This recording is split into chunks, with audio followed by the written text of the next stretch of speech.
You are listening to an MLGA Network podcast. All right, we're here, or I'm here, because for some reason, this is the third episode in a row that I couldn't get Phil to get off of his lazy ass and actually record with me. So I've been thinking, what should I do? Should I just keep going on solo, or should I bring someone on who's better than Phil? I think that's what I'll do. You there, Ryan? Who? You. Hey. So, how do you feel about taking over Phil's spot on this little gem of a podcast that no one listens to? Yeah, it's been a while. I don't know. Yeah, I can't think of anything to say. I'm not good at doing banter, man. You know? I don't mind talking about stuff, but like, hey, it's the opening. You're supposed to banter now. It's like,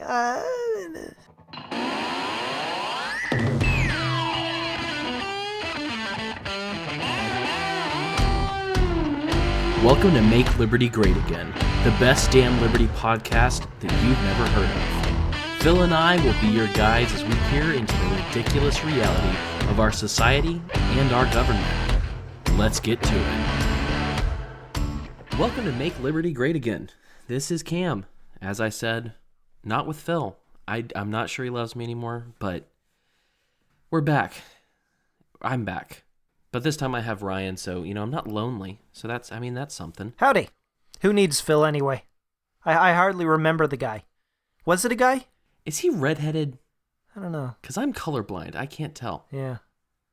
Oh, right. He was the one who was naked with old people inside the gym. Like, drawing their dongs together. That sounds like him. Yeah. So, I thought, I'd just have you back on for a chat and see if there's anything you'd want to talk about. I mean, there's an election that's going to be coming up within the next year or so. See, there's always something to talk about.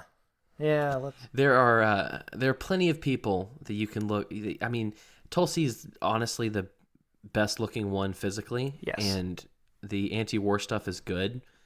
Trump has had some great anti-war tweets, but the dude has so poisoned the well that it's actually hard to get too excited when he says stuff. I mean, it's great to see the rhetoric get out there, but it's getting harder and harder to not be like cynical about it. I don't know. At this point, I'm just wondering if he's been impeached yet.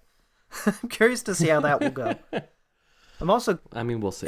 What's also fascinating to me is I'm seeing so many people posting online, about if he gets impeached, who will take office. To which I'm like, really? After going through the Clinton impeachment and everything, do people still think that the House impeaching a president actually, removes them from office or something?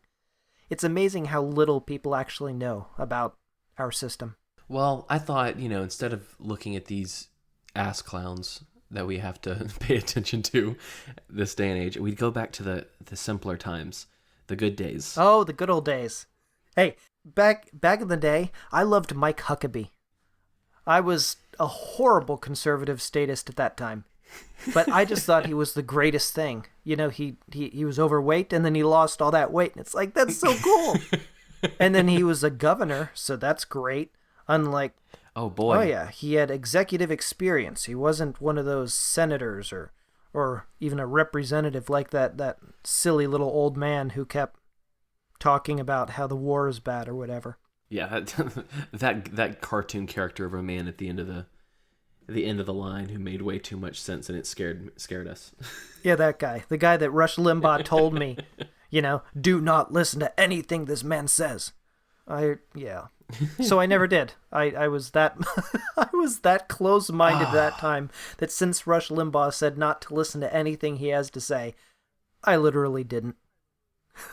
Man, 2008, those were simpler times, but I also had a simpler mind at that point.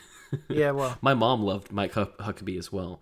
I think most of it was the fact that he was just very openly Christian. Well, and he was a pastor, kind of, except for whatever reason, he scrubbed all of his messages, like everything Christian. He'd supposedly been a pastor for years, but it just disappeared the minute he started running for office, which is I don't know. That just seems strange to me. I'm like, oh, you're a Christian. You've been a pastor. You're telling everybody that. Why can't we hear anything you have to say? But one of the things I loved about the dude, though, was the fair tax at the time. The fair tax. Ugh. And the fair tax, in my brain, I was like, this is great. We can just implement a national sales tax. What could be better than that? The idea was, obviously get rid of the income tax and get rid of all other taxes and just have this federal, sales tax. But there was even more with the fair tax, because it was like families got money each month from the government or something, but the rate was like 20% or something insane for the tax itself. I don't know. I thought it was the greatest thing in the world. I want to make fun of you for liking Mike Huckabee. I don't think I really did like Mike Huckabee all that much back then, but I mean, I voted for John McCain. I don't know if I've ever said that out loud on a podcast, but I did. I voted for that warmongering piece of garbage. Yeah, I did too. And it was awful. I left the polling place, and as I was walking back to my house, I just had this sinking feeling and went, holy goodness, what have you done, Ryan? I mean, it started literally a year-long introspection for me, where I just was asking, like, what's wrong with me? How could I vote for this guy who I feel so uncomfortable about, Am I not listening to something inside of me, or am I just confused, or what is going on here? But a lot of the reason I'm here today is because of guilt and confusion related to voting for him, yeah. I actually made a bet with my college roommate that McCain would win. Oh my! And that's the thing. And what's so funny is, I mean, I was in college. I should have known better, but I didn't. I mean, I mean, that was around the time that I started thinking as well. I think it was about 2009 or 2010 when I started getting hooked on Ron Paul videos. Ah, yep. Because that McCain thing just rubbed me the wrong way. And I was so afraid of Obama, and I can't tell you why, besides the fact that he was a Democrat. Like, there was no true thought going into why I didn't like Obama. And it wasn't race, I'll tell you that. That didn't matter to me. Come on, it's not allowed to be anything else other than race, man. If you have white skin, the only reason you wouldn't have supported him would have been skin color. Everybody knows that. But yeah, I mean, honestly, it's kind of funny because John McCain, and thinking through who I voted for and why I voted for him, like, that moved me right on to Ron Paul and right on to rethinking everything. So, I mean, I guess I owe John McCain something. Well, the good thing is he didn't win. That's the one thing we can take consolation in. If he'd won, then we would have been responsible for the horrific things he did. He didn't win. Like, we're free and clear. We just learned our lesson and voted for a loser. I wonder how many other people had that situation or had that experience. That was a strange time. I don't know. But I have to disagree with you. The good thing isn't that we voted for a loser. The good thing is that he died. Where's your respect for the dead? This man served our great country. He was a prisoner of war in Vietnam, where he bravely... my war heroes to not be caught. Yeah, good job. Oh, God. No, but that's what's funny. It's like you mentioned the fair tax, which I never looked into, ever, because I heard people talk about the fair tax, but I kind of latched on somewhat to the idea of a flat tax. See, a flat tax, though, that's income tax. The idea with the fair tax is you just get rid of all that. No filing of taxes, no nothing. And for me, the funny thing was at that time, I was like, and it'll get all those illegal aliens to pay their fair share. Oh, how times have changed. I think that the only reason I even considered a flat tax was because a Paul said it. Because I really wanted Rand to be good like his dad. He just never was. Was Rand advocating for the fair tax? He was. I think it was 14.5%. Huh. Still too high. That was in 2016? For 15? Well, I don't know. These timelines are stupid. But no, that's the thing. The thing about, like, the fair tax and taxes on consumption, as they like to say, it's different. It's a tax on consumption. It's not an income tax. It's better. And I'm always like, am I still being stolen from? Yes. Then I don't want that. No, it's voluntary, man. That's what some people say. A sales tax is voluntary because it's not like you have to do that transaction. You're voluntarily entering into the transaction. So you're practically voluntarily paying the tax, right? Isn't that how it works? Honestly, it's so weird because anytime someone goes down that line of rhetoric, of thought, when they put the words voluntary and tax together, like, I grit my teeth so hard it hurts. Stupid. Like honestly, even you talking about it, knowing that I know that you are against this idea, like I'm on the inside, I'm like my shoulders are curling up, and I'm voluntary tax. Ugh.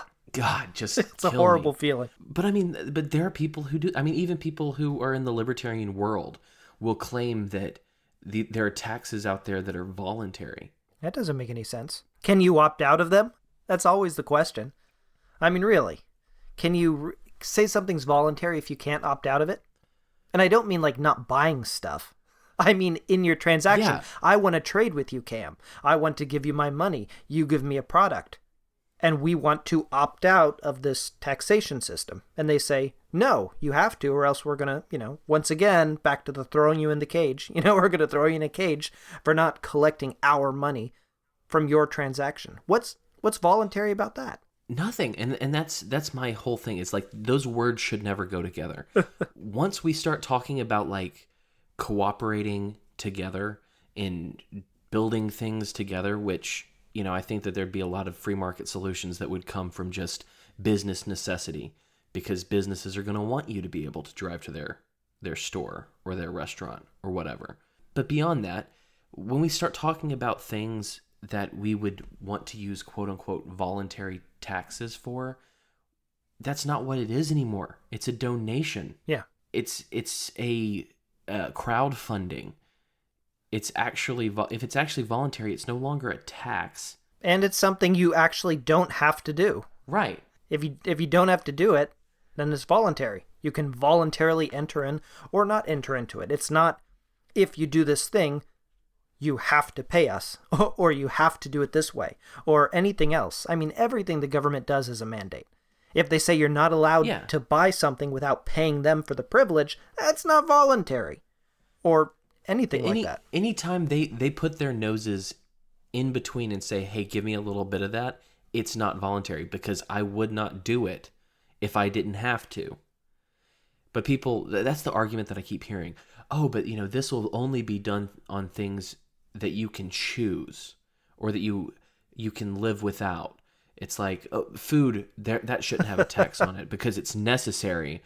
But liquor, you have to tax the liquor because you don't need liquor. Cigarettes. No, I don't need liquor. We're going to fund our school system with cigarettes. Like, really? Well, what I love is like one of the arguments that I heard is, one day we may be able to get this fair tax, and it won't be on things like food or things you need. It'll be on things like big purchases, like cars. Wait, are you saying I don't need a car? I mean, I never understand this line of thought. But also it's a lie, because it won't end up that way.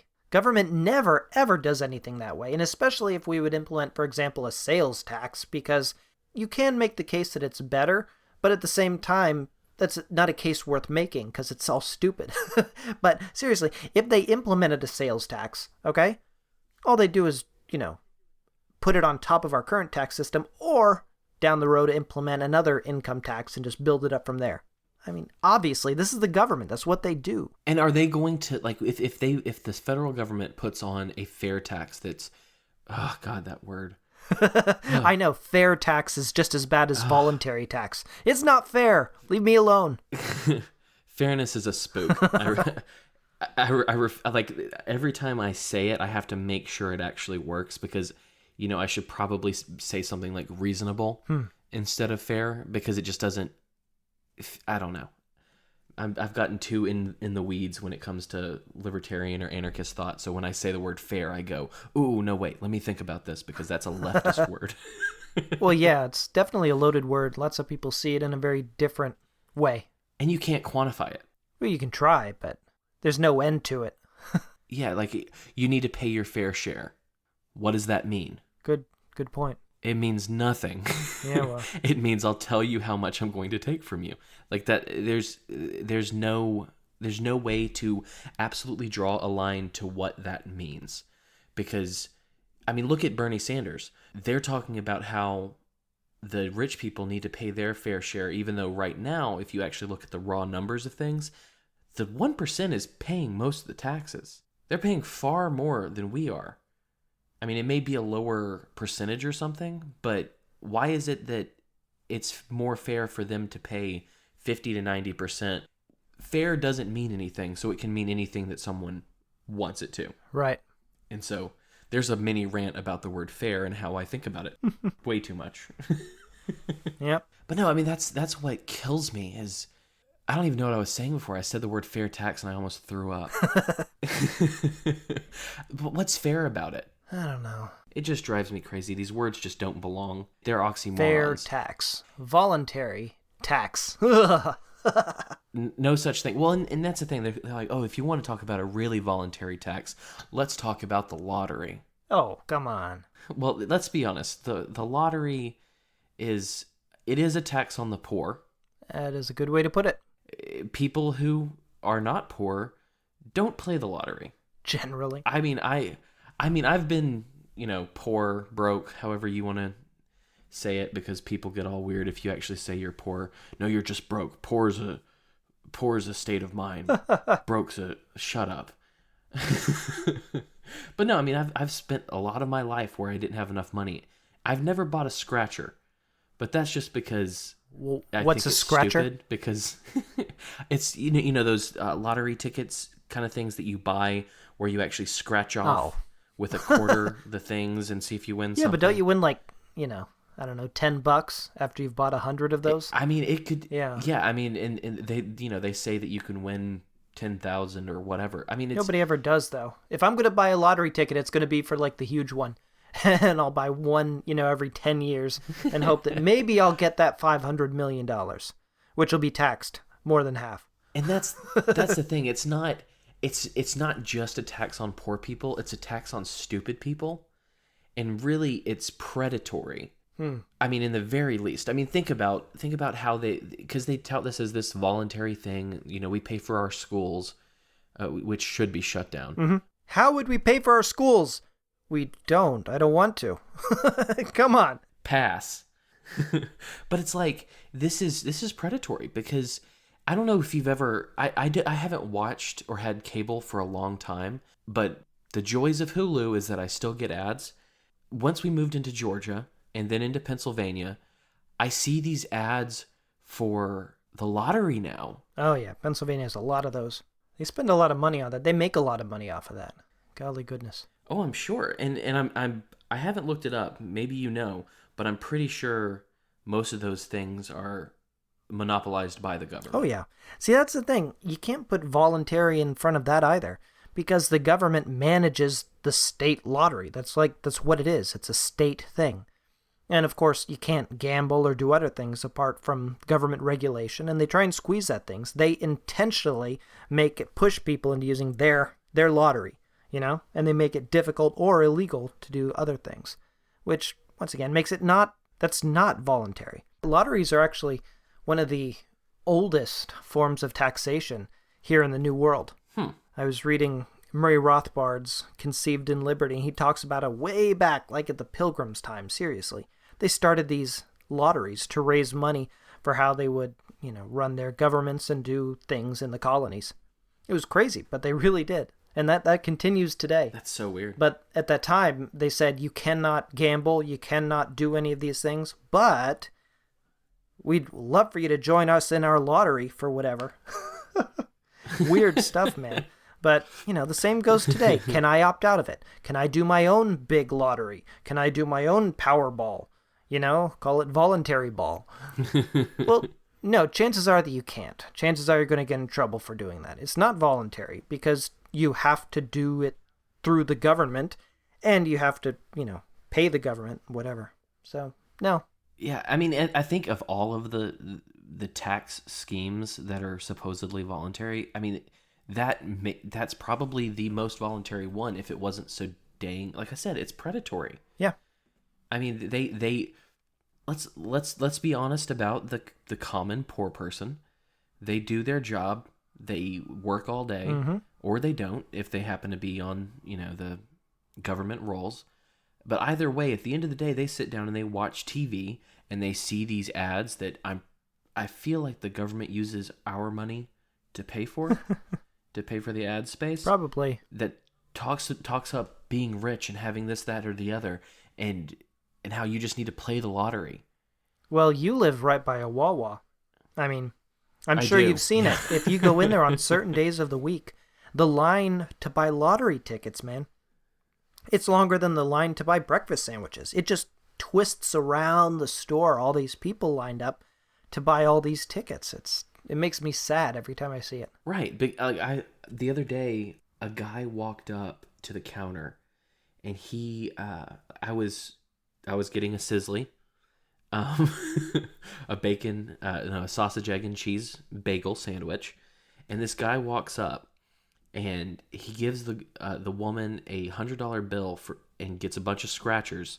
He's scratching them off in the corner, and then he comes up, and the lady gives him $8 out of the till. And I'm like, wow, that dude won $8 and spent $100 to win. Brilliant. It's not good economics.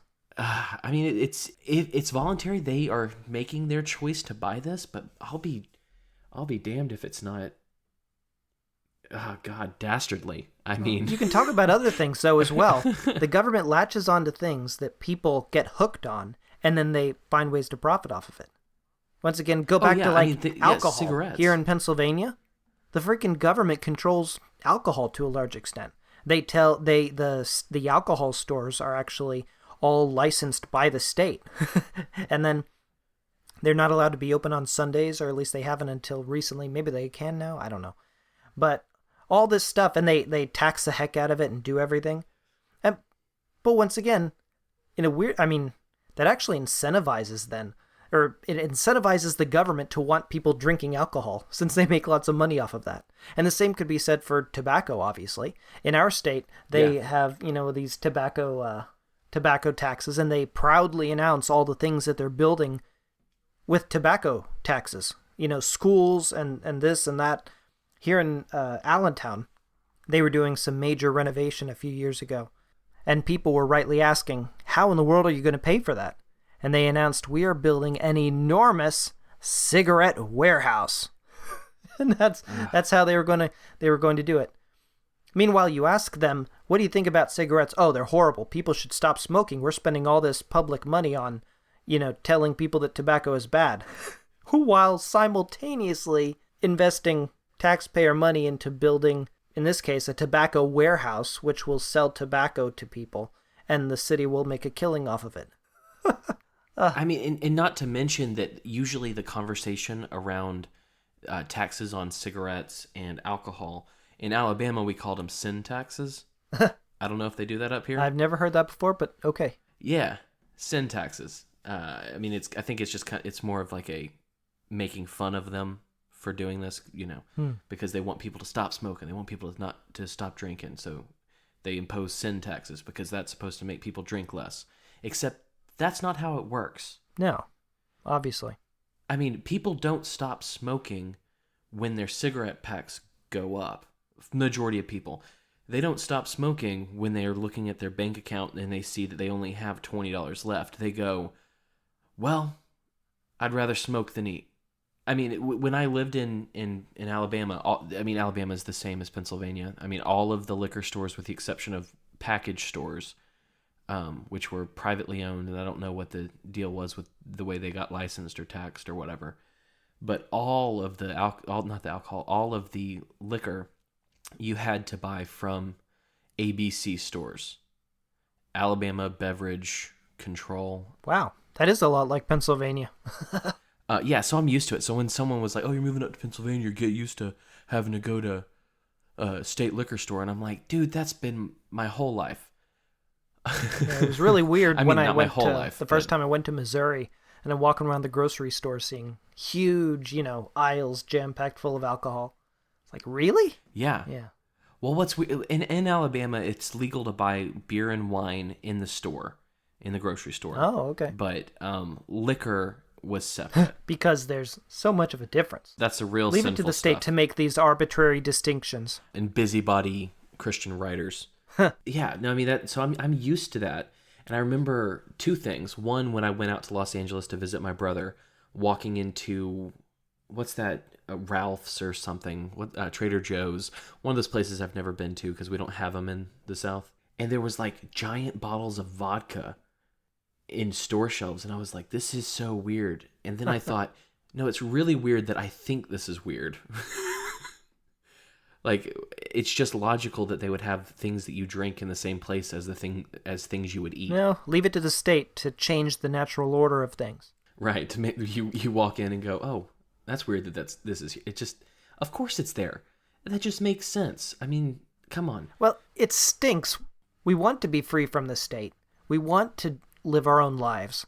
But because of the ways that the state, has fished their claws into so many different parts of life. And trained us. Exactly. It changes what we expect from life, what we expect from the store.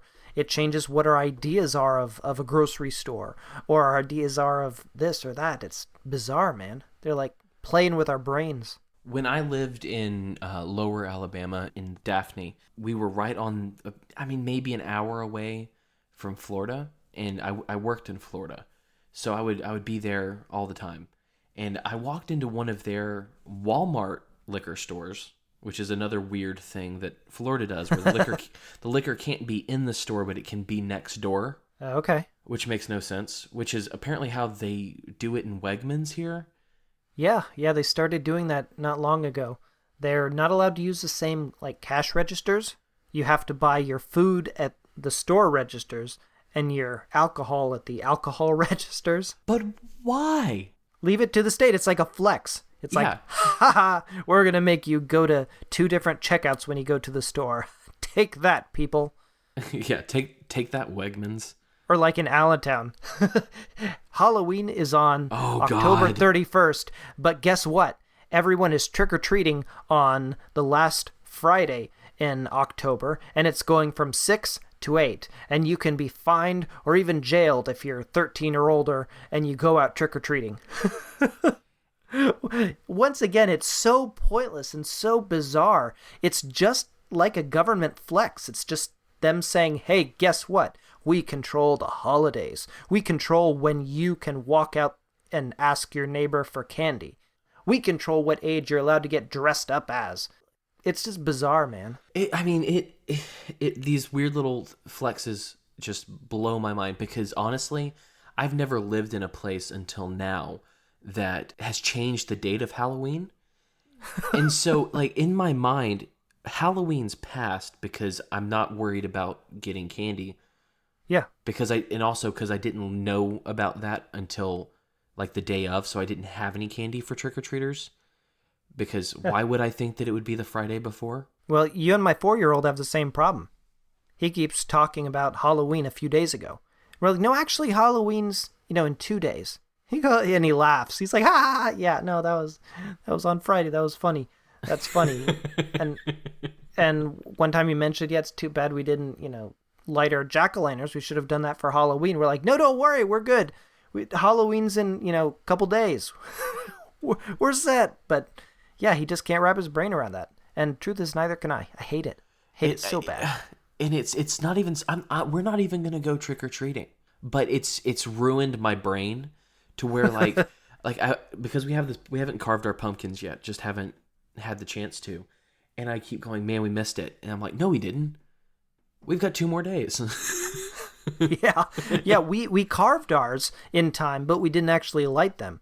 Every night it's like, oh, we need to light the pumpkins. It's not Halloween yet. We'll wait and do it on Halloween. And it's so strange and it's so arbitrary. It's just a flex. It's just, we will because we can. Ha ha ha. And you guys will bend over and take it. Let me rewind just a bit, because when I was living in Daphne, it really showed me how these taxes hurt people. Because I would, like I said, I would drive over into Florida for work. And one of those days, I walked into the Walmart liquor store, and I looked at the rum that I like to get every now and then that goes well with a soda.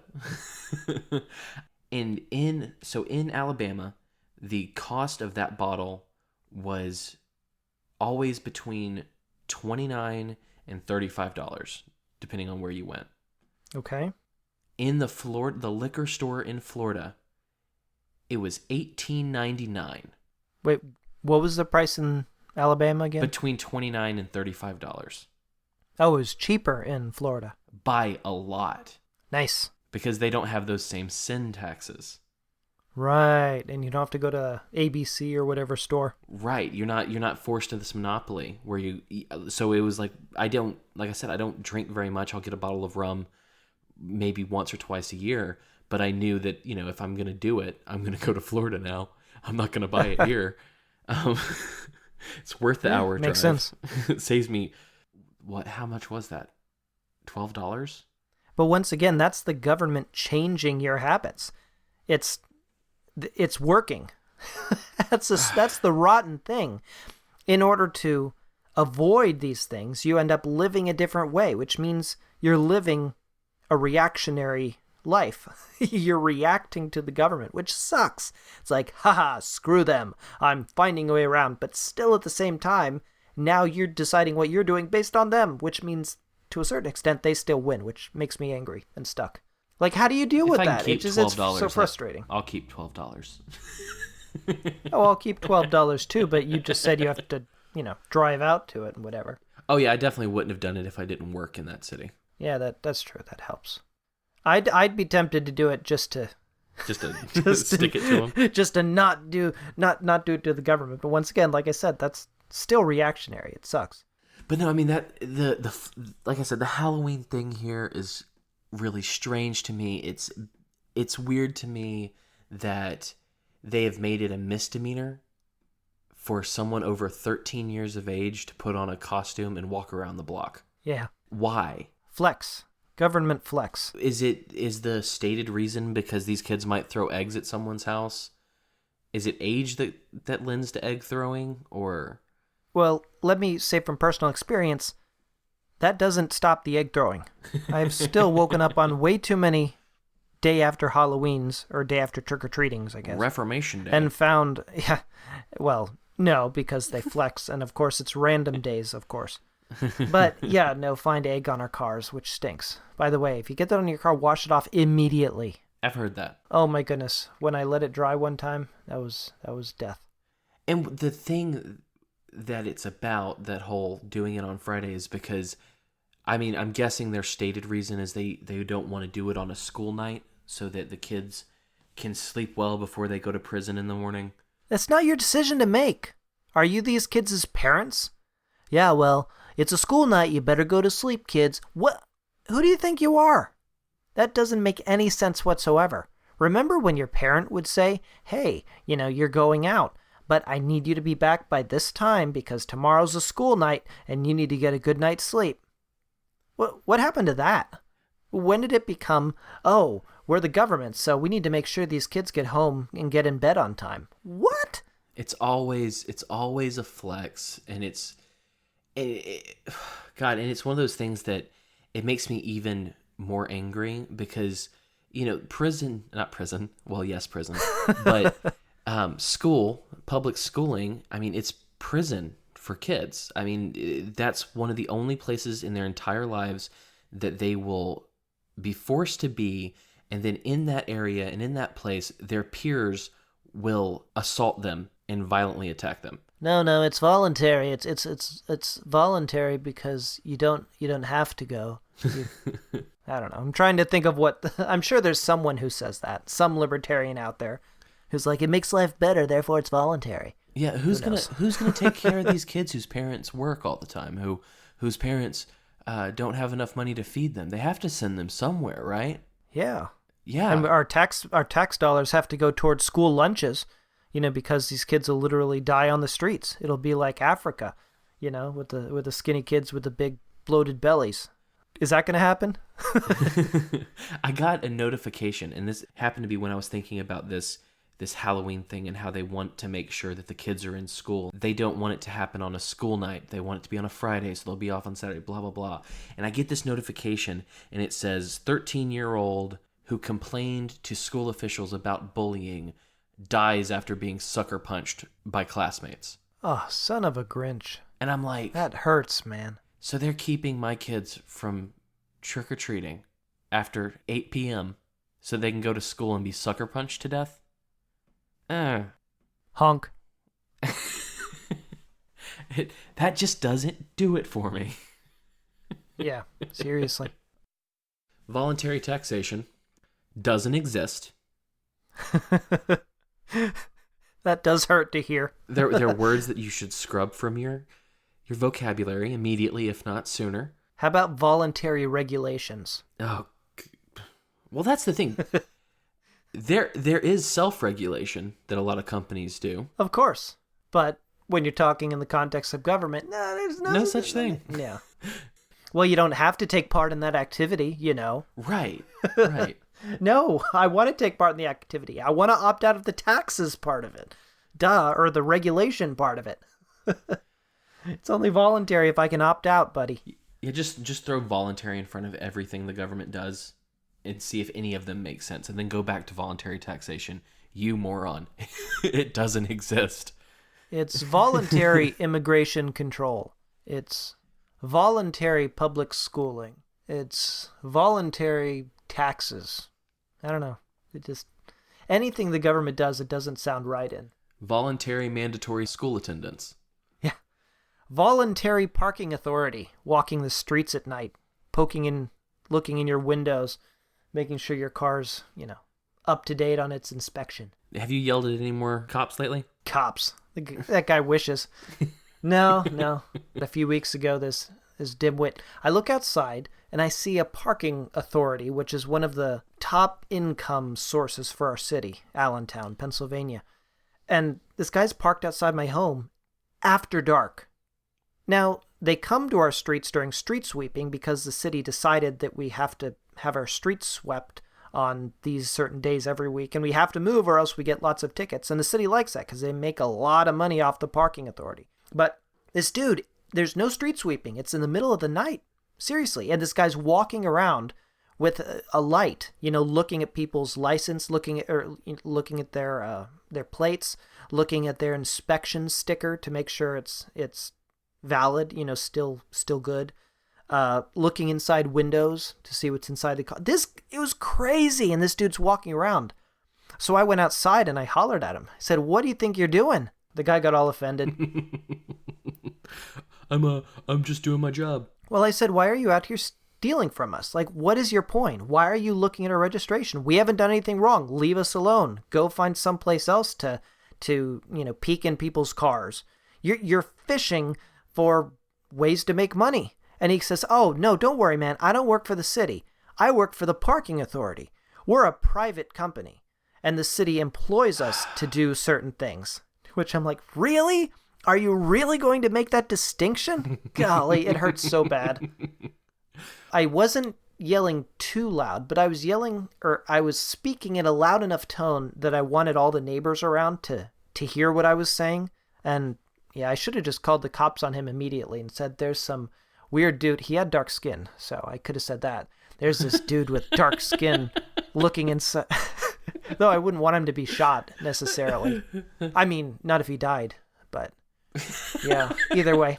The pacifist who's totally okay with some mild injury from a gun. If he didn't have black skin, I'd just say, "He has a dog!" Yeah. But that's the thing. In my whole life, I've been on this planet for 31 years, and I'd never gotten a parking ticket. Since I've lived here, which is the end of August, I've paid 3 parking tickets. Oh, dude, no way. 3. They go up so fast, too. Well, I think since it's been on different streets, it's like it's only been 15, the initial 30, thing. 70.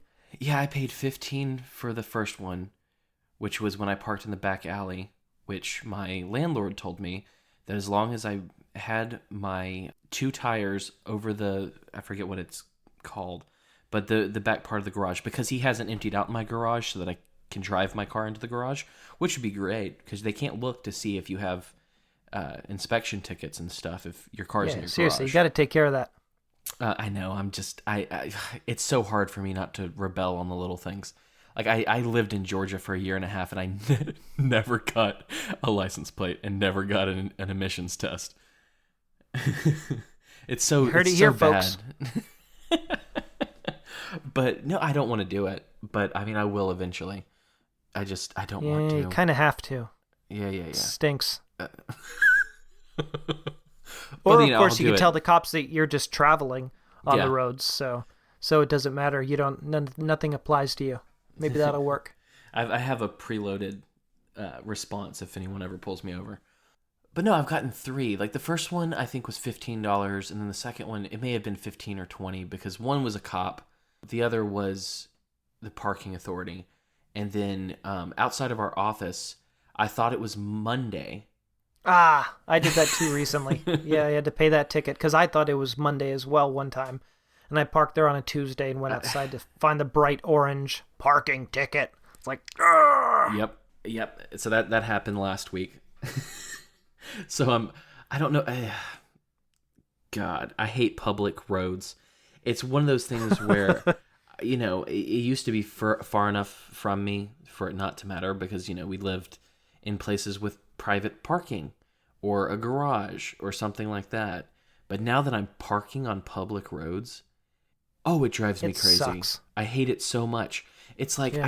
I can never, like if I don't keep my parking spot in front of my house, I've already had several nights where I've had to walk across the park in the rain to get home. Grr. And it's like, I've never experienced this in my life, and it's pissing me off more and more. And it's one of those things where, I didn't like the idea of paying for roads before, and now I truly hate public roads. You're turning into an agorist before our eyes. That's why I brought you into the city. My master plan is falling into place, man. This is I'm gonna great. go crazy. Next stop, we're going to go out to Waco and buy that big compound we were wanting to get. The Branch Camdivians. You bet. And it's going to be sweet. Well, I think we've yacked enough for my an computer's episode. about to turn off. Battery's getting pretty darn low, so All right. Well, that was a fun conversation. Maybe people will listen to it. maybe. But yeah, so thank you for listening to this fine episode of Make Liberty Great Again. Maybe next time we'll have Phil. There's really no telling. Who? I love you, Phil. Yeah. I miss you. Come back. Come back, Phil. Come back. Well, either way, you know where to check us out. All of our information is on the website, thisismlga.com. If there are any show notes, which there shouldn't be because we didn't reference anything directly, it'll be there as well at thisismlga.com/24. Also, people, listen to Techno Agorist. Technoagorist.com. Also part of the MLGA network. Well, you can find our Twitter, which is just me saying mean things to strangers, and find us everywhere there. Either way, we're happy to be here. We're happy you're with us. Stay sane. See ya. Say goodbye, Ryan. I already did. What's the opposite of howdy? Duty?